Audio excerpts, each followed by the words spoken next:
Hi everybody, Mike with Enviroscape LA, and we are here in Hermosa Beach, California, and this is one of our latest projects. It's sustainability, it's regenerative, and I'll point out a few of the reasons why. One of the reasons is we're using a lot of these plants that are a lot of them are not native. Some are, some aren't, but they are all drought tolerant, and some of them are drought preferred.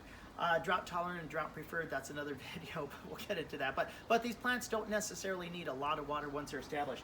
We've got our fancy little, we just installed this. It's a planter box, and it's got micro sprays that you can put seeds down, and once the seeds sprout, you can just let the drip irrigation take over, so you can turn these off. They're adjustable to be able to turn off.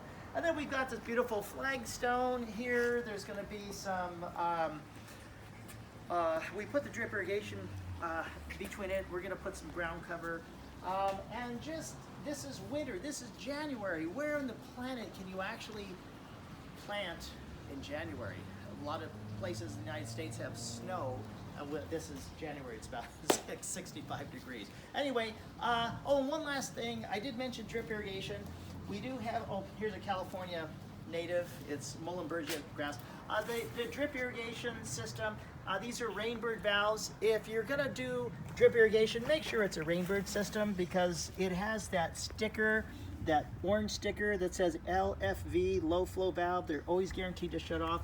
If you don't use rainbirds and use somebody else's product, you might end up getting a call in the middle of the night because the sprinklers won't shut off, the drip won't. There's fruit trees here.